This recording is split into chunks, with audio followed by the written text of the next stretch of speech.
ਅੱਜ ਅਸੀਂ ਜੀਵਨ ਦੇ ਬ੍ਰਿਕਸ਼ ਦੀ ਸੱਚਾਈ ਅਤੇ ਮਸੀਹੀ ਆਨਸਾਂਗ ਹੋਂਗ ਜੀ ਇਸ ਵਿਸ਼ੇ ਹੇਠ ਪਰਮੇਸ਼ਵਰ ਦੇ ਵਚਨ ਦਾ ਅਧਿਐਨ ਕਰਾਂਗੇ। ਸੰਸਾਰ ਮਸੀਹੀ ਆਨਸਾਂਗ ਹੋਂਗ ਜੀ ਨੂੰ ਜੋ ਇਸ ਧਰਤੀ ਉੱਤੇ ਸਾਨੂੰ ਆਸੀਸ਼ ਦੇਣ ਲਈ ਆਏ ਇੱਕ ਸਧਾਰਨ ਮਨੁੱਖ ਸਮਝਦਾ ਹੈ, ਠੀਕ ਜਿਵੇਂ ਇਜ਼ਰਾਈਲੀਆਂ ਨੇ 2000 ਸਾਲ ਪਹਿਲਾਂ ਯਿਸੂ ਮਸੀਹ ਨੂੰ ਤਰਖਾਣ ਦਾ ਪੁੱਤਰ ਸਮਝਿਆ ਸੀ। ਹਾਲਾਂਕਿ ਅਸੀਂ ਪੂਰੀ ਤਰ੍ਹਾਂ ਇਹ ਵਿਸ਼ਵਾਸ ਕਰਦੇ ਹਾਂ ਕਿ ਮਸੀਹੀ ਆਨਸਾਂਗ ਹੋਂਗ ਜੀ ਯਿਸੂ ਹਨ ਜੋ ਦੂਸਰੀ ਵਾਰ ਧਰਤੀ ਉੱਤੇ ਆਏ ਹਨ ਅਤੇ ਉਹ ਪਰਮੇਸ਼ਵਰ ਹਨ ਜੋ ਪਵਿੱਤਰ ਆਤਮਾ ਦੇ ਯੁੱਗ ਵਿੱਚ ਮਨੁੱਖ ਜਾਤੀ ਨੂੰ ਬਚਾਉਂਦੇ ਹਨ। ਅੱਜ ਜੀਵਨ ਦੇ ਬ੍ਰਿਕਸ਼ ਦੀ ਸੱਚਾਈ ਦੁਆਰਾ ਆਓ ਅਸੀਂ ਅਧਿਐਨ ਕਰੀਏ ਕਿ ਸੱਚੇ ਮੁਕਤੀਦਾਤਾ ਜੋ ਧਰਤੀ ਉੱਤੇ ਆਏ ਹਨ ਉਹ ਸਾਡੇ ਪਿਤਾ ਪਰਮੇਸ਼ਵਰ ਆਨਸਾਂਗ ਹੋਂਗ ਜੀ ਅਤੇ ਸਾਡੀ ਮਾਤਾ ਪਰਮੇਸ਼ਵਰ ਸਵਰਗੀਆ ਯਰੂਸ਼ਲਮ ਹੈ। ਸਭ ਤੋਂ ਪਹਿਲਾਂ ਸਾਨੂੰ ਬਾਈਬਲ ਦੀ ਰਚਨਾ ਨੂੰ ਸਮਝਣ ਦੀ ਜ਼ਰੂਰਤ ਹੈ। ਇਬਰਾਨੀਆਂ ਅਧਿਆਇ 10 ਕਹਿੰਦਾ ਹੈ ਕਿ ਵਿਵਸਥਾ ਆਉਣ ਵਾਲੀਆਂ ਚੰਗੀ ਵਸਤੂਆਂ ਦਾ ਪਰਛਾਵਾਂ ਹੈ। ਅਸੀਂ ਉਤਪਤ, ਕੂਚ, ਲੇਵੀਆਂ, ਗਿਣਤੀ, ਅਧਿਆਇ, ਵਿਵਸਥਾ ਸਾਰ ਦੀ ਕਿਤਾਬਾਂ ਨੂੰ ਮੂਸਾ ਦੀਆਂ 5 ਕਿਤਾਬਾਂ ਕਹਿੰਦੇ ਹਾਂ ਅਤੇ ਇਹਨਾਂ ਪੁਸਤਕਾਂ ਵਿੱਚ ਪਵਿੱਤਰ ਪਰਮੇਸ਼ਵਰ ਦੀ ਵਿਵਸਥਾ ਹੈ। ਇਸ ਲਈ ਅਸੀਂ ਅਤੀਤ ਵਿੱਚ ਇਹਨਾਂ ਕਿਤਾਬਾਂ ਨੂੰ ਆਮ ਤੌਰ ਤੇ ਵਿਵਸਥਾ ਕਹਿੰਦੇ ਸੀ। ਜਿਵੇਂ ਇਬਰਾਨੀਆਂ ਅਧਿਆਇ 10 ਕਹਿੰਦਾ ਹੈ, ਵਿਵਸਥਾ ਵਿੱਚ ਸਾਰੀਆਂ ਆਉਣ ਵਾਲੀਆਂ ਚੰਗੀਆਂ ਵਸਤੂਆਂ ਹਨ। ਦੂਸਰੇ ਸ਼ਬਦਾਂ ਵਿੱਚ ਨਕਲ ਸਿਰਫ ਉਹਦੀ ਬਣਾਈ ਜਾ ਸਕਦੀ ਹੈ ਜਦੋਂ ਚੰਗੀਆਂ ਵਸਤੂਆਂ ਅਸਲ ਵਿੱਚ ਮੌਜੂਦ ਹਨ। ਫਿਰ ਬਾਈਬਲ ਕਹਿੰਦੀ ਹੈ ਕਿ ਯਿਸੂ ਜਗਤ ਦੀ ਉਤਪਤ ਤੋਂ ਗੁਪਤ ਰਹੀਆਂ ਗੱਲਾਂ ਦਾ ਮਤਲਬ ਦ੍ਰਿਸ਼ਟਾਂਤਾਂ ਦੁਆਰਾ ਦੱਸਦੇ ਹਨ। ਆਓ ਅਸੀਂ ਮੱਤੀ ਅਧਿਆਇ 13 ਵਚਨ 34 ਉੱਤੇ ਇੱਕ ਨਜ਼ਰ ਪਾਈਏ। ਇਹ ਸਾਰੀਆਂ ਗੱਲਾਂ ਯਿਸੂ ਨੇ ਲੋਕਾਂ ਨੂੰ ਦ੍ਰਿਸ਼ਟਾਂਤਾਂ ਵਿੱਚ ਸੁਣਾਈਆਂ ਅਤੇ ਬਿਨਾਂ ਦ੍ਰਿਸ਼ਟਾਂਤ ਉਹ ਉਹਨਾਂ ਨਾਲ ਨਹੀਂ ਸੀ ਬੋਲਦਾ ਤਾਂ ਜਿਹੜਾ ਬਚਨ ਨਬੀ ਨੇ ਆਖਿਆ ਸੀ ਉਹ ਪੂਰਾ ਹੋਵੇ ਕਿ ਮੈਂ ਦ੍ਰਿਸ਼ਟਾਂਤਾਂ ਵਿੱਚ ਆਪਣਾ ਮੂੰਹ ਖੋਲਾਂਗਾ, ਮੈਂ ਉਹਨਾਂ ਗੱਲਾਂ ਨੂੰ ਉਚਾਰਾਂਗਾ ਜਿਹੜੀਆਂ ਸੰਸਾਰ ਦੇ ਮੁੱਢੋਂ ਗੁਪਤ ਰਹੀਆਂ ਹਨ। ਬਹੁਤ ਸਾਰੀਆਂ ਚੀਜ਼ਾਂ ਹਨ ਜਿਸ ਨੂੰ ਪਰਮੇਸ਼ਵਰ ਨੇ ਜਗਤ ਦੀ ਉਤਪਤ ਦੇ ਸਮੇਂ ਤੋਂ ਗੁਪਤ ਰੱਖਿਆ ਹੈ। ਜੇਕਰ ਇਹ ਗੁਪਤ ਚੀਜ਼ਾਂ ਪ੍ਰਗਟ ਨਹੀਂ ਹੋਣਗੀਆਂ ਫਿਰ ਕਿਵੇਂ ਅਸੀਂ ਸਵਰਗ ਦੇ ਰਾਜ ਵੱਲ ਮੁਕਤੀ ਦੀ ਉਡੀਕ ਕਰ ਸਕਾਂਗੇ?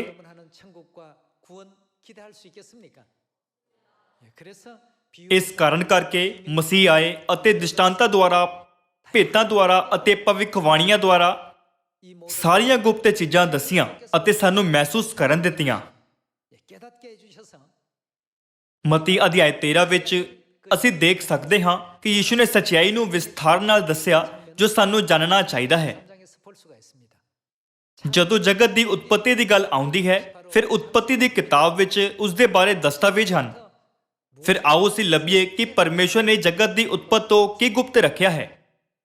ਜਗਤ ਦੀ ਉਤਪਤ ਤੋਂ ਗੁਪਤ ਰਹੀ ਪਰਮੇਸ਼ਵਰ ਦੀ ਸੱਚਾਈ ਵਿੱਚੋਂ ਅਸੀਂ ਜੀਵਨ ਦੇ ਬ੍ਰਿਕਸ਼ ਅਤੇ ਭਲੇ ਤੇ ਬੁਰੇ ਦੀ ਸਿਆਣ ਦੇ ਬ੍ਰਿਕਸ਼ ਦੀ ਸੱਚਾਈ ਦੁਆਰਾ ਸਾਡੇ ਪਵਿੱਤਰ ਪਰਮੇਸ਼ਵਰ ਦੀ ਇੱਛਾ ਦਾ ਅਧਿਐਨ ਕਰਾਂਗੇ। ਅੱਜ ਆਓ ਅਸੀਂ ਪੜ੍ਹੀਏ ਕਿ ਕਿਉਂ ਮਸੀਹ ਆਨਸਾਂਗ ਹੋਂਗ ਜੀ ਧਰਤੀ ਉੱਤੇ ਆਏ ਅਤੇ ਪਰਮੇਸ਼ਵਰ ਦੀ ਖੁਸ਼ਖਬਰੀ ਦਾ ਪ੍ਰਚਾਰ ਪੂਰੇ ਸੰਸਾਰ ਵਿੱਚ ਕੀਤਾ। ਉਤਪਤ ਅਧਿਆਇ 2 ਦੇ ਅਨੁਸਾਰ ਪਰਮੇਸ਼ਵਰ ਨੇ ਜੀਵਨ ਦੇ ਬ੍ਰਿਕਸ਼ ਅਤੇ ਭਲੇ ਅਤੇ ਬੁਰੇ ਦੀ ਸਿਆਣ ਦੇ ਬ੍ਰਿਕਸ਼ ਨੂੰ ਅਦਨ ਦੇ ਬਾਗ ਵਿੱਚ ਰੱਖਿਆ। ਜੀਵਨ ਦੇ ਬ੍ਰਿਕਸ਼ ਅਤੇ ਭਲੇ ਅਤੇ ਬੁਰੇ ਦੀ ਸਿਆਣ ਦੇ ਬ੍ਰਿਕਸ਼ ਦੀਆਂ ਕੁਝ ਵਿਸ਼ੇਸ਼ਤਾਵਾਂ ਹਨ। ਜੇਕਰ ਮਨੁੱਖ ਭਲੇ ਅਤੇ ਬੁਰੇ ਦੀ ਸਿਆਣ ਦੇ ਬ੍ਰਿਕਸ਼ ਵਿੱਚੋਂ ਕੁਝ ਖਾਵੇ ਤਦ ਉਹ ਮਰ ਜਾਵੇਗਾ, ਪਰ ਜੇਕਰ ਉਹ ਜੀਵਨ ਦੇ ਬ੍ਰਿਕਸ਼ ਵਿੱਚੋਂ ਖਾਵੇਗਾ ਫਿਰ ਉਹ ਹਮੇਸ਼ਾ ਲਈ ਜੀ ਸਕਦਾ ਹੈ। ਆਓ ਅਸੀਂ ਉਤਪਤ ਅਧਿਆਇ 2 ਵਚਨ 16 ਦੇਖੀਏ। ਤਾਂ ਯਹੋਵਾ ਪਰਮੇਸ਼ਵਰ ਨੇ ਆਦਮੀ ਨੂੰ ਆਗਿਆ ਦਿੱਤੀ, ਤੂੰ ਬਾਗ ਦੇ ਹਰ ਬ੍ਰਿਕਸ਼ ਤੋਂ ਤੂੰ ਨਿਸੰਗ ਖਾਈ। ਮਨੁੱਖ ਬਾਗ ਦੇ ਹਰ ਬ੍ਰਿਕਸ਼ ਦਾ ਫਲ ਨਿਸੰਗ ਖਾ ਸਕਦਾ ਸੀ, ਪਰ ਉੱਥੇ ਇੱਕ ਬ੍ਰਿਕਸ਼ ਸੀ ਜਿਸ ਦੇ ਲਈ ਵਿਕਲਪ ਸੀ। ਉਹ ਕਿਹੜਾ ਬ੍ਰਿਕਸ਼ ਹੈ? ਆਓ ਅਸੀਂ ਵਚਨ 17 ਦੇਖੀਏ। ਪਰ ਭਲੇ ਅਤੇ ਬੁਰੇ ਦੀ ਸਿਆਣ ਦੇ ਬ੍ਰਿਕਸ਼ ਤੋਂ ਤੂੰ ਨਾ ਖਾਈ, ਕਿਉਂ ਜੋ ਜਿਸ ਦਿਨ ਤੂੰ ਉਸ ਤੋਂ ਖਾਵੇਂ ਤੂੰ ਜ਼ਰੂਰ ਮਰੇਗਾ। ਭਾਵੇਂ ਪਰਮੇਸ਼ਵਰ ਨੇ ਸਖਤ ਚੇਤਾਵਨੀ ਦਿੱਤੀ ਤੂੰ ਜ਼ਰੂਰ ਮਰੇਗਾ, ਫਿਰ ਵੀ ਆਦਮ ਅਤੇ ਹਵਾ ਸ਼ੈਤਾਨ ਦੁਆਰਾ ਭਰਮਾਏ ਗਏ ਅਤੇ ਪਰਮੇਸ਼ਵਰ ਦੇ ਹੁਕਮ ਦੀ ਉਲੰਘਣਾ ਕੀਤੀ। ਜੇਕਰ ਅਸੀਂ ਅਧਿਆਇ 3 ਉੱਤੇ ਜਾਈਏ ਫਿਰ ਅਸੀਂ ਦੇਖ ਸਕਦੇ ਹਾਂ ਕਿ ਉਹ ਸ਼ੈਤਾਨ ਦੁਆਰਾ ਭਰਮਾਏ ਗਏ ਅਤੇ ਅੰਤ ਵਿੱਚ ਉਹਨਾਂ ਨੇ ਭਲੇ ਅਤੇ ਬੁਰੇ ਦੀ ਸਿਆਣ ਦੇ ਬ੍ਰਿਕਸ਼ ਵਿੱਚੋਂ ਖਾਧਾ। ਜਿਵੇਂ ਹੀ ਉਹਨਾਂ ਨੇ ਉਸ ਨੂੰ ਖਾਧਾ ਤਦ ਉਹਨਾਂ ਨੂੰ ਕੀ ਹੋਇਆ? ਜੇਕਰ ਉਹਨਾਂ ਨੇ ਉਸ ਵਿੱਚੋਂ ਨਾ ਖਾਧਾ ਹੁੰਦਾ ਫਿਰ ਉਹ 1000 ਸਾਲ ਲਈ 10,000 ਸਾਲ ਜਾਂ ਲੱਖਾਂ ਸਾਲਾਂ ਤੱਕ ਜੀ ਸਕਦੇ ਸੀ। ਹਾਲਾਂਕਿ ਉਹਨਾਂ ਨੇ ਮਨਾ ਕੀਤਾ ਹੋਇਆ ਫਲ ਖਾਧਾ ਅਤੇ ਮਰ ਗਏ। ਉਹਨਾਂ ਨੂੰ ਛੋਟਾ ਅਤੇ ਅਸਥਾਈ ਜੀਵਨ ਜਿਉਣ ਲਈ ਮਜਬੂਰ ਕੀਤਾ ਗਿਆ।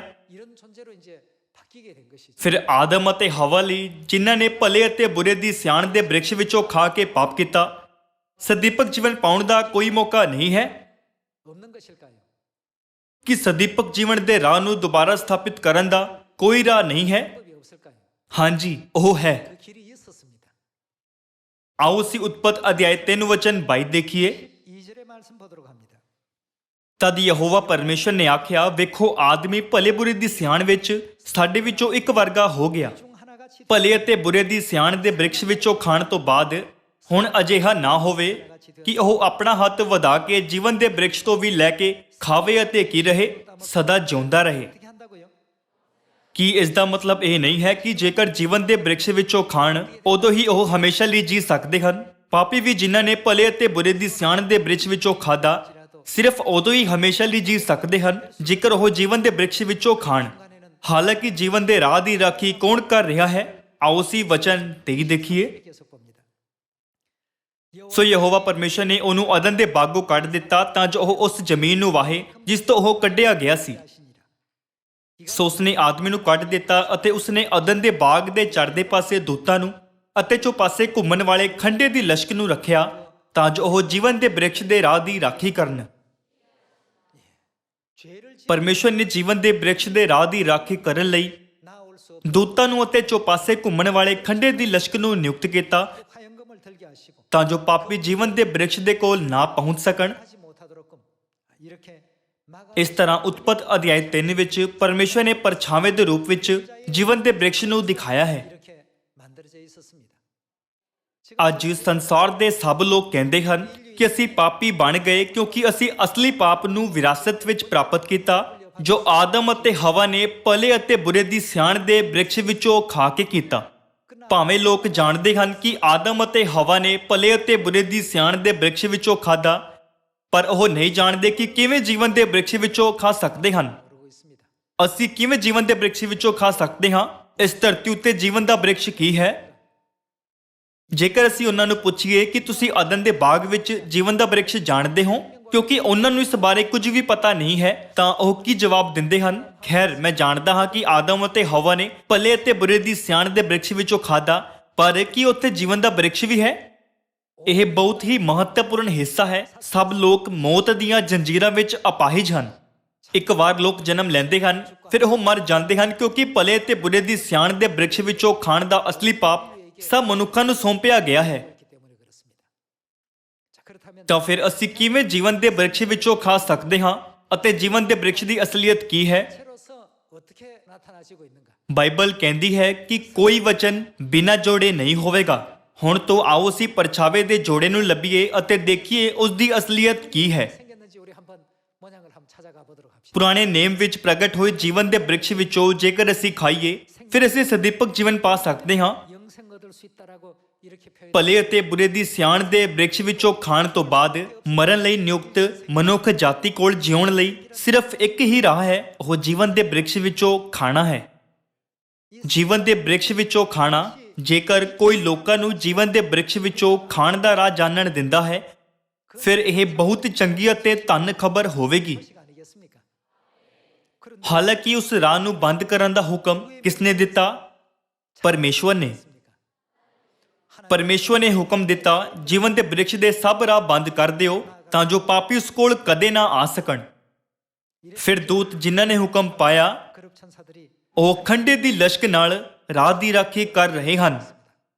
ਪਰਮੇਸ਼ਵਰ ਨੇ ਕਿਸੇ ਵੀ ਪਾਪੀ ਨੂੰ ਜੀਵਨ ਦੇ ਬ੍ਰਿਕਸ਼ ਵਿੱਚੋਂ ਖਾਣ ਤੋਂ ਰੋਕਿਆ। ਜੀਵਨ ਦਾ ਬ੍ਰਿਕਸ਼ ਜੋ ਪਰਛਾਵਾਂ ਹੈ ਕਿਵੇਂ ਅਸਲੀਅਤ ਦੇ ਰੂਪ ਵਿੱਚ ਪ੍ਰਗਟ ਹੁੰਦਾ ਹੈ। 어떻게 나타나시고 있는지 ਆਓ ਅਸੀਂ ਯਹੂਨਾ ਅਧਿਆਇ 6 ਵਚਨ 53 ਦੇਖੀਏ। ਯੀਸ਼ੂ ਨੇ ਉਹਨਾਂ ਨੂੰ ਕਿਹਾ, ਮੈਂ ਤੁਹਾਨੂੰ ਸੱਚ-ਸੱਚ ਆਖਦਾ ਹਾਂ 진실로 너희에게 이르노니 ਕਿ ਜਦੋਂ ਤੱਕ ਤੁਸੀਂ ਮਨੁੱਖ ਦੇ ਪੁੱਤਰ ਦਾ ਮਾंस ਨਾ ਖਾਓ ਅਤੇ ਉਸ ਦਾ ਲਹੂ ਨਾ ਪੀਓ ਤਾਂ ਤੁਹਾਡੇ ਵਿੱਚ ਕੀ ਨਹੀਂ? 무엇이 없다고요? ਤੁਹਾਡੇ ਵਿੱਚ ਜਿਉਣ ਨਹੀਂ। 없느니라고 했습니다. ਆਓ ਅਸੀਂ ਵਚਨ 54 ਦੇਖੀਏ। 말씀을 연이어 봅니다. ਜੋ ਮੇਰਾ ਮਾंस ਖਾਂਦਾ ਅਤੇ ਮੇਰਾ ਲਹੂ ਪੀਂਦਾ ਹੈ 피를 마시는 자는 ਕੀ ਉਸੇ ਦਾ ਹੈ? 무엇을 갖는다고 했습니까? ਸਦੀਪਕ ਜੀਵਨ ਉਸੇ ਦਾ ਹੈ। 다고 했습니다. ਉਹਨਾਂ ਨੇ ਸਾਨੂੰ ਬਹੁਤ ਸਾਰੀਆਂ ਮਹੱਤਵਪੂਰਨ ਸਿੱਖਿਆਵਾਂ ਦਿੱਤੀਆਂ। 했습니다. 근데 ਉਤਪਤ ਦੀ ਕਿਤਾਬ ਵਿੱਚ ਬਾਈਬਲ ਨੇ ਕਿਹਾ 영생 얻을 수 있다. ਜਦੋਂ ਅਸੀਂ ਜੀਵਨ ਦੇ ਬ੍ਰਿਕਸ਼ ਵਿੱਚੋਂ ਖਾਈਏ ਅਸੀਂ ਸਦੀਪਕ ਜੀਵਨ ਪਾ ਸਕਦੇ ਹਾਂ। 지금 ਪਰ ਇੱਥੇ ਯਹੂਨਾ ਅਧਿਆਇ 6 ਵਿੱਚ 영에서 인자의 ਯੀਸ਼ੂ ਨੇ ਕਿਹਾ ਜੋ ਕੋਈ ਮੇਰਾ ਮਾंस ਖਾਂਦਾ ਅਤੇ ਮੇਰਾ ਲਹੂ ਪੀਂਦਾ ਹੈ ਸਦੀਪਕ ਜੀਵਨ ਉਸੇ ਦਾ ਹੈ। 그럼 구약 ਪੁਰਾਣਾ ਨੇਮ ਪਰਛਾਵਾਂ ਹੈ ਅਤੇ ਨਵਾਂ ਨੇਮ ਉਸ ਦੀ ਅਸਲੀਅਤ ਹੈ। ਅਦਨ ਦੇ ਬਾਗ ਵਿੱਚ ਜੀਵਨ ਦੇ ਬ੍ਰਿਕਸ਼ ਵਿੱਚੋਂ ਖਾ ਕੇ ਅਸੀਂ ਸਦੀਪਕ ਜੀਵਨ ਪਾਉਂਦੇ ਹਾਂ। ਯਹੂਨਾ ਅਧਿਆਇ 6 ਵਿੱਚ ਯੀਸ਼ੂ ਦਾ ਮਾंस ਤੇ ਲਹੂ ਖਾਣ ਨਾਲ ਅਸੀਂ ਸਦੀਪਕ ਜੀਵਨ ਪਾਉਂਦੇ ਹਾਂ। ਆਖਰਕਾਰ ਅਸੀਂ ਸਮਝ ਸਕਦੇ ਹਾਂ ਕਿ ਯੀਸ਼ੂ ਦਾ ਮਾंस ਅਤੇ ਲਹੂ ਅਦਨ ਦੇ ਬਾਗ ਵਿੱਚ ਜੀਵਨ ਦੇ ਬ੍ਰਿਕਸ਼ ਦੀ ਅਸਲੀਅਤ ਹੈ। 이해할 수가 있는 것입니다. ਇਸ ਲਈ ਇੱਥੇ ਕਿਹਾ ਗਿਆ ਹੈ ਕਿ ਵਿਵਸਥਾ ਸਿਰਫ ਆਉਣ ਵਾਲੀਆਂ ਚੰਗੀਆਂ ਵਸਤੂਆਂ ਦਾ ਪਰਛਾਵਾਂ ਹੈ। ਫਿਰ ਯੀਸ਼ੂ ਨੇ ਅਦਨ ਦੇ ਬਾਗ ਵਿੱਚ ਜੀਵਨ ਦੇ ਬ੍ਰਿਕਸ਼ ਦੇ ਬਾਰੇ ਕੀ ਕਿਹਾ 그 생명과를 먹기만 하면 ਕਿ ਅਸੀਂ ਉਸ ਵਿੱਚੋਂ ਖਾ ਕੇ ਸਦੀਪਕ ਜੀਵਨ ਪ੍ਰਾਪਤ ਕਰ ਸਕਦੇ ਹਾਂ। 뭐라고 했습니까? ਉਹਨਾਂ ਨੇ ਕਿਹਾ ਜੋ ਮੇਰਾ ਮਾंस ਖਾਂਦਾ ਅਤੇ ਮੇਰਾ ਲਹੂ ਪੀਂਦਾ ਹੈ ਸਦੀਪਕ ਜੀਵਨ ਉਸੇ ਦਾ ਹੈ। 말씀을 하셨는데 ਪਰ ਇਹ ਵੀ ਮੁਸ਼ਕਲ ਹੈ। 또 이제 곤란합니다. ਹੁਣ ਤੱਕ ਸਾਨੂੰ ਸਮਝ ਵਿੱਚ ਆਇਆ ਕਿ ਯੀਸ਼ੂ ਦਾ ਮਾंस ਤੇ ਲਹੂ ਅਦਨ ਦੇ ਬਾਗ ਵਿੱਚ ਜੀਵਨ ਦੇ ਬ੍ਰਿਕਸ਼ ਦੀ ਅਸਲੀਅਤ ਹੈ। 이해가 됐는데 ਪਰ ਯੀਸ਼ੂ ਦਾ ਮਾंस ਖਾਣਾ ਅਤੇ ਲਹੂ ਪੀਣਾ ਮੁਸ਼ਕਲ ਹੈ। ਬਾਈਬਲ ਵਿੱਚ ਆਓ ਅਸੀਂ ਯੀਸ਼ੂ ਦਾ ਮਾंस ਖਾਣ ਅਤੇ ਉਹਨਾਂ ਦਾ ਲਹੂ ਪੀਣ ਦਾ ਰਾਹ ਲੱਭੀਏ। 하겠습니다. ਆਓ ਅਸੀਂ ਮਤੀ ਅਧਿਆਇ 26 ਵਚਨ 17 ਉੱਤੇ ਜਾਈਏ। 말씀 함께 보도록 하겠습니다. ਪੱਤੀ ਦੀ ਰੋਟੀ ਦੇ ਤਿਉਹਾਰ ਦੇ ਪਹਿਲੇ ਦਿਨ ਚੇਲਿਆਂ ਨੇ ਯੀਸ਼ੂ ਕੋਲ ਆਣ ਕੇ ਆਖਿਆ ਤੂੰ ਕਿੱਥੇ ਚਾਹੁੰਦਾ ਹੈ ਜੋ ਅਸੀਂ ਤੇਰੇ ਖਾਣ ਲਈ ਪਸਾ ਤਿਆਰ ਕਰੀਏ। 이야기를 원하시나이까? ਤਾਂ ਉਹਨੇ ਕਿਹਾ ਸ਼ਹਿਰ ਵਿੱਚ ਫਲਾਣੇ ਕੋਲ ਜਾ ਕੇ ਉਹਨੂੰ ਕਹੋ ਭਈ ਗੁਰੂ ਆਖਦਾ ਹੈ ਮੇਰਾ ਵੇਲਾ ਨੇੜੇ ਆ ਗਿਆ, 가까웠으니 ਮੈਂ ਆਪਣੇ ਚੇਲਿਆਂ ਨਾਲ ਤੇਰੇ ਘਰ ਪਸਾਹ ਦਾ ਤਿਉਹਾਰ ਕਰਾਂਗਾ। 내 집에서 지키겠다. ਚੇਲਿਆਂ ਨੇ ਜਿਸ ਤਰ੍ਹਾਂ ਯੀਸ਼ੂ ਨੇ ਉਹਨਾਂ ਨੂੰ ਹੁਕਮ ਦਿੱਤਾ ਸੀ ਉਸੇ ਤਰ੍ਹਾਂ ਕੀਤਾ ਅਤੇ ਕੀ ਤਿਆਰ ਕੀਤਾ? 뭘 지켰다고요? ਚੇਲਿਆਂ ਨੇ ਯੀਸ਼ੂ ਦਾ ਹੁਕਮ ਮੰਨਿਆ ਅਤੇ ਕੀ ਕੀਤਾ? 말씀이 시키신 그대로 해서 ਉਹਨਾਂ ਨੇ ਪਸਾਹ ਤਿਆਰ ਕੀਤਾ 유월절을 예비하고 지켰습니다. ਅਤੇ ਉਸ ਨੂੰ ਮਨਾਇਆ। ਆਓ ਅਸੀਂ ਵਚਨ 26 ਉੱਤੇ ਜਾਈਏ। ਜਦ ਉਹ ਖਾ ਰਹੇ ਸਨ ਤਦ ਯੀਸ਼ੂ ਨੇ ਰੋਟੀ ਲਈ ਅਤੇ ਬਰਕਤ ਦੇ ਕੇ ਤੋੜੀ ਔਰ ਚੇਲਿਆਂ ਨੂੰ ਦੇ ਕੇ ਆਖਿਆ ਲੋ ਖਾਓ, ਇਹ ਕੀ ਹੈ? 이것이 뭐라고 했습니까? 자, 요한복음 6장에는 ਯਹੂਨਾ ਅਧਿਆਇ 6 ਵਿੱਚ ਯੀਸ਼ੂ ਨੇ ਕਿਹਾ ਜੋ ਮਨੁੱਖ ਦੇ ਪੁੱਤਰ ਦਾ ਮਾंस ਖਾਂਦਾ ਹੈ ਅਤੇ ਉਸ ਦਾ ਲਹੂ ਪੀਂਦਾ ਹੈ ਉਸ ਕੋਲ ਕੀ ਹੈ? ਸਦੀਪਕ ਜੀਵਨ। ਅਤੇ ਸਾਡੇ ਲਈ ਯੀਸ਼ੂ ਦਾ ਮਾंस ਖਾਣ ਅਤੇ ਲਹੂ ਪੀਣ ਦਾ ਰਾਹ 유월절이라는 ਪਸਾਹ ਦੀ ਸੱਚਾਈ ਵਿੱਚ ਗੁਪਤ ਸੀ।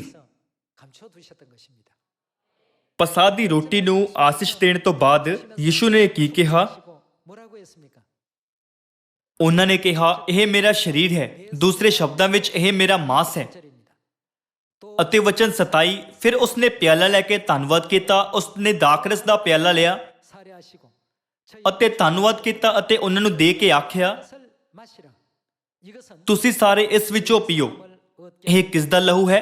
ਕਿਉਂ ਜੋ ਨੇਮ ਦਾ ਇਹ ਮੇਰਾ ਉਹ ਲਹੂ ਹੈ ਜਿਹੜਾ ਬਹੁਤਿਆਂ ਦੀ ਖਾਤਰ ਪਾਪਾਂ ਦੀ ਮਾਫੀ ਲਈ ਵਹਾਇਆ ਜਾਂਦਾ ਹੈ। 하고 했습니다. ਜੋ ਪਸਾਹ ਦੀ ਰੋਟੀ ਖਾਂਦਾ ਹੈ ਅਤੇ ਪਸਾਹ ਦਾ ਦਾਖਰਸ ਪੀਂਦਾ ਹੈ ਉਹ ਮਨੁੱਖ ਦੇ ਪੁੱਤਰ ਦਾ ਮਾंस ਮਤਲਬ ਯੀਸ਼ੂ ਦਾ ਮਾंस ਅਤੇ ਮਨੁੱਖ ਦੇ ਪੁੱਤਰ ਦਾ ਲਹੂ ਮਤਲਬ ਯੀਸ਼ੂ ਦੇ ਲਹੂ ਨੂੰ ਕੀ ਕਰਦਾ ਹੈ? 어떻게 한다는 뜻입니까?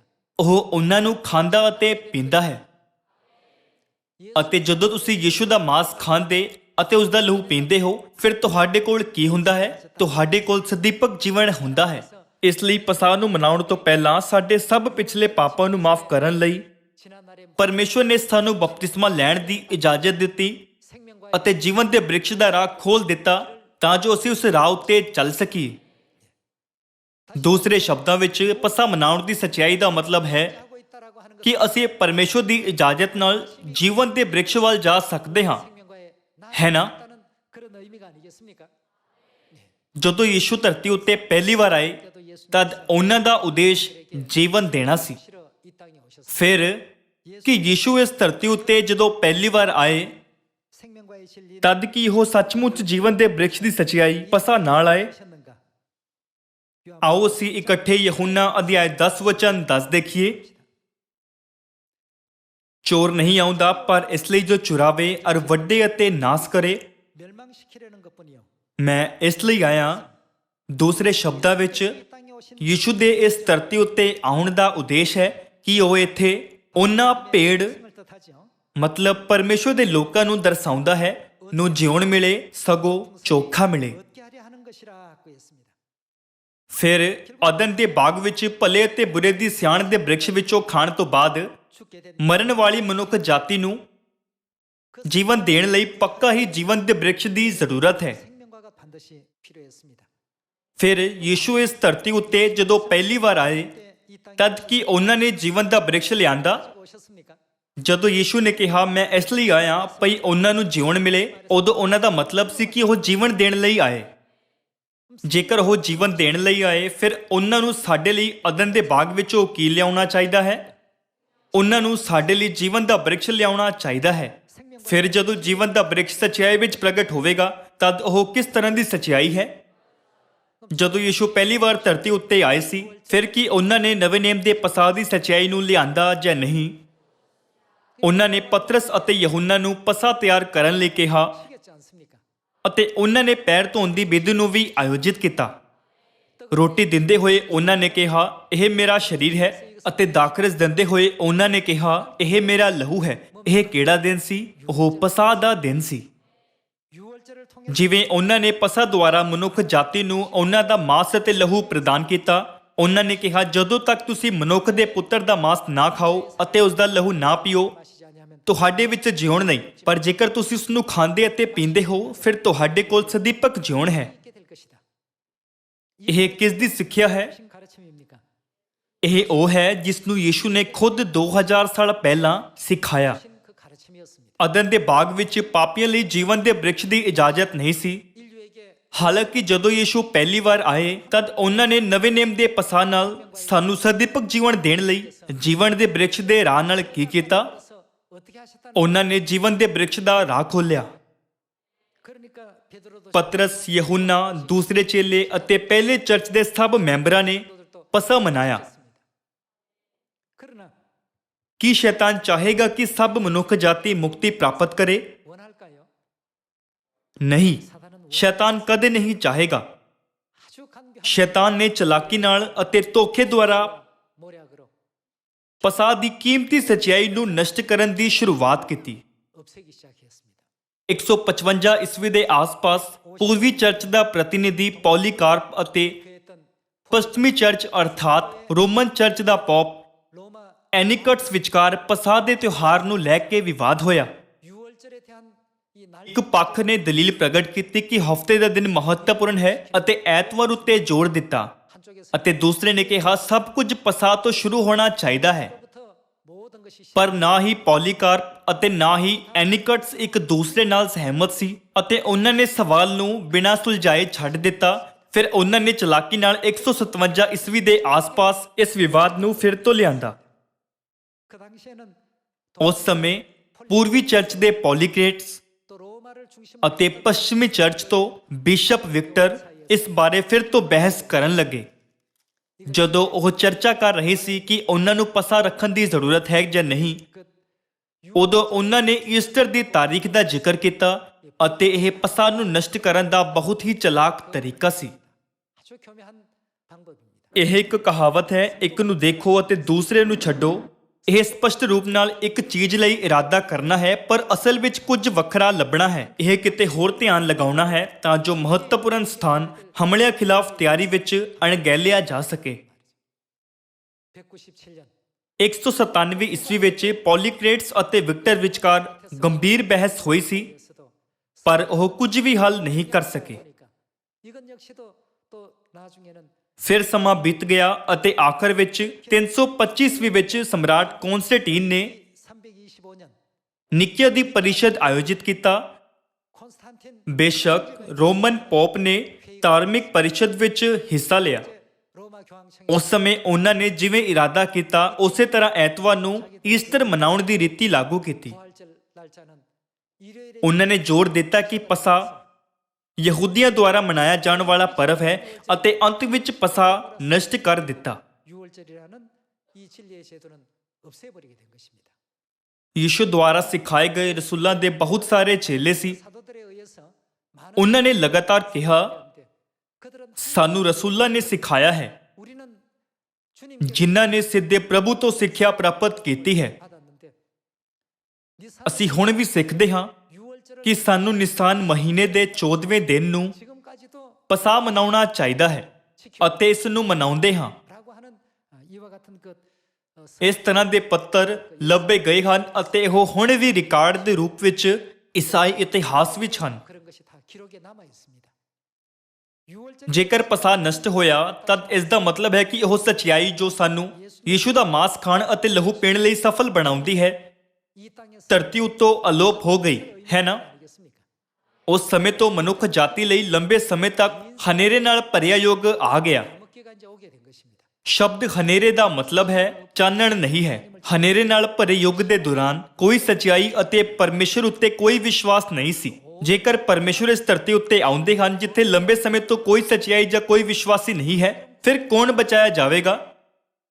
ਭਾਵੇਂ ਪਰਮੇਸ਼ਰ ਧਰਤੀ ਉੱਤੇ ਆਉਣ ਅਤੇ ਮਨੁੱਖ ਜਾਤੀ ਨੂੰ ਜੋ ਭਲੇ ਅਤੇ ਬੁਰੇ ਦੀ ਸਿਆਣ ਦੇ ਬ੍ਰਿਕਸ਼ ਦੇ ਕਾਰਨ ਮਰਨ ਲਈ ਨਿਯੁਕਤ ਸੀ, ਸਦੀਪਕ ਜੀਵਨ ਪਾਉਣ ਦਾ ਰਾਹ ਸਿਖਾਉਣ ਲਈ ਆਉਣ, ਪਰ ਉਹ ਰਾਹ ਫਿਰ ਤੋਂ ਬੰਦ ਕੀਤਾ ਗਿਆ ਅਤੇ ਅਲੋਪ ਹੋਇਆ। ਇਸ ਲਈ ਉਹਨਾਂ ਨੂੰ ਕੀ ਕਰਨਾ ਚਾਹੀਦਾ ਹੈ? ਫਿਰ ਇੱਕ ਵਾਰ ਮਨੁੱਖ ਜਾਤੀ ਨੂੰ ਬਚਾਉਣ ਲਈ ਉਹਨਾਂ ਨੂੰ ਕੀ ਕਰਨ ਦੀ ਜ਼ਰੂਰਤ ਹੈ? ਪਰਮੇਸ਼ਰ ਨੂੰ ਦੂਸਰੀ ਵਾਰ ਆਉਣ ਦੀ ਜ਼ਰੂਰਤ ਹੈ, ਕਿਉਂਕਿ ਸਿਰਫ ਪਰਮੇਸ਼ਰ ਹੀ ਜੀਵਨ ਦੇ ਬ੍ਰਿਕਸ਼ ਦਾ ਰਾਹ ਖੋਲ ਸਕਦੇ ਹਨ ਜੋ ਮਜ਼ਬੂਤੀ ਨਾਲ ਬੰਦ ਕੀਤਾ ਗਿਆ ਸੀ। ਅਤੇ ਕਿਉਂਕਿ ਪਰਮੇਸ਼ਰ ਨੇ ਸਵਰਗ ਦੂਤਾਂ ਨੂੰ ਜੀਵਨ ਦੇ ਬ੍ਰਿਕਸ਼ ਦੇ ਰਾਹ ਨੂੰ ਬੰਦ ਕਰਨ ਦਾ ਹੁਕਮ ਦਿੱਤਾ, ਇਸ ਲਈ ਪਰਮੇਸ਼ਰ ਤੋਂ ਇਲਾਵਾ ਕੋਈ ਵੀ ਉਸ ਰਾਹ ਨੂੰ ਨਹੀਂ ਖੋਲ ਸਕਦਾ, ਹੈ ਨਾ। 그래서 이제 ਇਸ ਲਈ ਬਾਈਬਲ ਕਹਿੰਦੀ ਹੈ ਕਿ ਪਰਮੇਸ਼ਰ ਵਿਗੜੀ ਅਤੇ ਨਸ਼ਟ ਹੋਈ ਸੱਚਾਈ ਨੂੰ ਦੁਬਾਰਾ ਸਥਾਪਿਤ ਕਰਨ ਅਤੇ ਇਸ ਧਰਤੀ ਉੱਤੇ ਦੂਸਰੀ ਵਾਰ ਆਉਣਗੇ 영생 ਅਤੇ ਉਹ ਸਾਨੂੰ ਜੀਵਨ ਜੋ ਸਦਾ ਦਾ ਜੀਵਨ ਹੈ ਦੇਣ ਲਈ ਸੱਚਾਈ ਨੂੰ ਲੈ ਕੇ ਆਉਣਗੇ। 우리 히브리서 ਆਓ ਅਸੀਂ ਇਬਰਾਨੀਆਂ ਅਧਿਆਇ 9 ਵਚਨ 27 ਉੱਤੇ ਜਾਈਏ। ਅਤੇ ਜਿਵੇਂ ਮਨੁੱਖਾਂ ਲਈ ਇੱਕ ਵਾਰ ਮਰਨਾ ਠਹਿਰਾਇਆ ਹੋਇਆ ਹੈ ਅਤੇ ਉਹਦੇ ਪਿੱਛੋਂ ਨਿਆਂ ਹੁੰਦਾ ਹੈ, ਤਿਵੇਂ ਮਸੀਹ ਵੀ ਬਾਲਿਆਂ ਦੇ ਪਾਪਾਂ ਨੂੰ ਚੁੱਕਣ ਲਈ ਇੱਕੋ ਹੀ ਵਾਰ ਚੜਾਇਆ ਗਿਆ ਅਤੇ ਉਹਨਾਂ ਉੱਤੇ ਜਿਹੜੇ ਉਹਨੂੰ ਉਡੀਕਦੇ ਹਨ ਉਹਨਾਂ ਦੇ ਕਿਸ ਲਈ?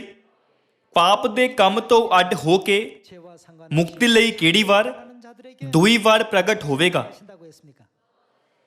ਇਸ ਧਰਤੀ ਉੱਤੇ ਉਹਨਾਂ ਦੇ ਦੂਸਰੀ ਵਾਰ ਆਉਣ ਦਾ ਉਦੇਸ਼ ਕੀ ਹੈ? ਬਾਈਬਲ ਕਹਿੰਦੀ ਹੈ ਕਿ ਉਹ ਦੂਸਰੀ ਵਾਰ ਮੁਕਤੀ ਦੇਣ ਲਈ ਆਉਣਗੇ, 에덴 동산에서 ਕਿਉਂਕਿ ਉਹ ਉਹਨਾਂ ਨੂੰ ਮੁਕਤੀ ਦੇਣ ਲਈ ਆਉਣਗੇ ਜੋ ਅਦਨ ਦੇ ਬਾਗ ਵਿੱਚ ਭਲੇ ਅਤੇ ਬੁਰੇ ਦੀ ਸਿਆਣ ਦੇ ਬ੍ਰਿਕਸ਼ ਵਿੱਚੋਂ ਖਾ ਕੇ ਮਰਨ ਲਈ ਨਿਯੁਕਤ ਸੀ। ਤਦ ਉਹਨਾਂ ਨੂੰ ਕੀ ਲਿਆਉਣਾ ਚਾਹੀਦਾ ਹੈ?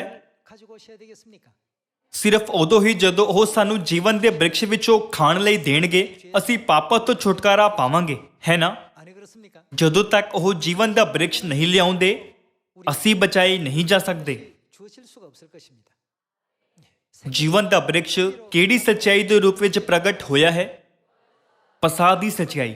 두 번째 이 땅에 ਫਿਰ ਇਸ ਧਰਤੀ ਉੱਤੇ ਦੂਸਰੀ ਵਾਰ ਆਉਣ ਵਾਲੇ ਮਸੀਹ ਮਤਲਬ ਪਵਿੱਤਰ ਆਤਮਾ ਦੇ ਯੁੱਗ ਵਿੱਚ ਪਰਮੇਸ਼ਵਰ ਨੂੰ ਨਵੇਂ ਨੇਮ ਦੇ ਪਸਾਹ ਨੂੰ ਲਿਆਉਣਾ ਚਾਹੀਦਾ ਹੈ। 가지고 오시는 분이 되셔야 되겠습니다. ਅਸੀਂ ਕਿਸ ਦੀ ਉਡੀਕ ਕਰ ਰਹੇ ਹਾਂ? 기다렸던 누굽니까? ਉਹ ਪਰਮੇਸ਼ਵਰ ਹਨ। 하나님이십니다. 그 하나님 안에 ਪਰਮੇਸ਼ਵਰ ਦੇ ਇਲਾਵਾ ਕੋਈ ਵੀ ਸਾਨੂੰ ਜੀਵਨ ਅਰਥਾਤ ਸਦੀਪਕ ਜੀਵਨ ਦੇਣ ਦੀ ਹਿੰਮਤ ਨਹੀਂ ਕਰ ਸਕਦਾ। 운운할 자격이 없습니다. ਫਿਰ ਕੀ ਬਾਈਬਲ ਨੇ ਭਵਿੱਖਬਾਣੀ ਕੀਤੀ 하나님께서 ਕਿ ਪਰਮੇਸ਼ਵਰ ਆ ਕੇ ਸਾਨੂੰ ਸਦੀਪਕ ਜੀਵਨ ਦੇਣਗੇ? ਆਓ ਅਸੀਂ ਇੱਕ ਹੋਰ ਵਚਨ ਦੇਖੀਏ। 예언되어 있는가? 이사야 ਯਸ਼ਾਇਆ ਦੀ ਕਿਤਾਬ ਅਧਿਆਇ 25 ਵਚਨ 6।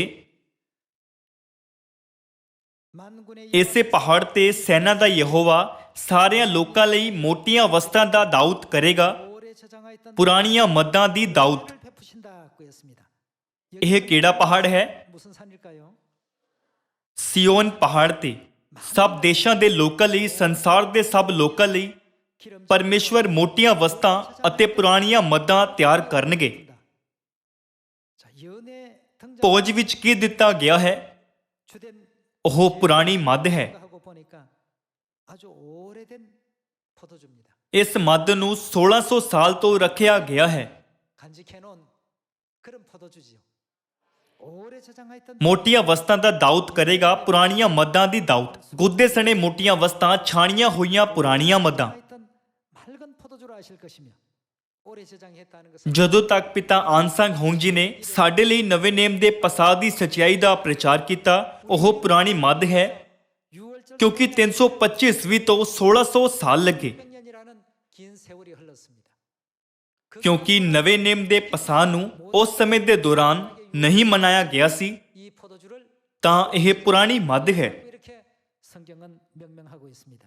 ਪੁਰਾਣੀਆਂ ਮੱਦਾਂ ਅਤੇ ਇਸ ਪਹਾੜ ਤੇ ਉਸ ਪਰਦੇ ਨੂੰ ਚੱਫ ਲਵੇਗਾ, ਉਸ ਪਰਦੇ ਨੂੰ ਜਿਹੜਾ ਸਾਰਿਆਂ ਲੋਕਾਂ ਦੇ ਉੱਤੇ ਹੈ, ਨਾਲੇ ਉਸ ਕੱਜਣ ਨੂੰ ਜਿਹੜਾ ਸਾਰਿਆਂ ਲੋਕਾਂ ਉੱਤੇ ਲਟਕਦਾ ਹੈ।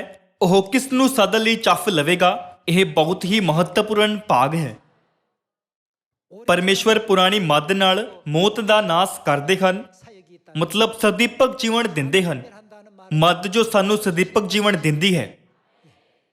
ਜਦੋਂ ਅਸੀਂ ਬਾਈਬਲ ਵਿੱਚ ਨਾ ਤਾਂ ਕੁਝ ਵਧਾ ਕੇ ਅਤੇ ਨਾ ਹੀ ਬਾਈਬਲ ਵਿੱਚੋਂ ਕੁਝ ਘਟਾ ਕੇ ਪੜ੍ਹਦੇ ਹਾਂ, ਤਦ ਉਹ ਮੱਦ ਕੀ ਹੈ? 오직 ਸਿਰਫ ਪਸਾਹ ਦੀ ਮੱਦ। 없었다는 사실을 확인할 수가 있습니다.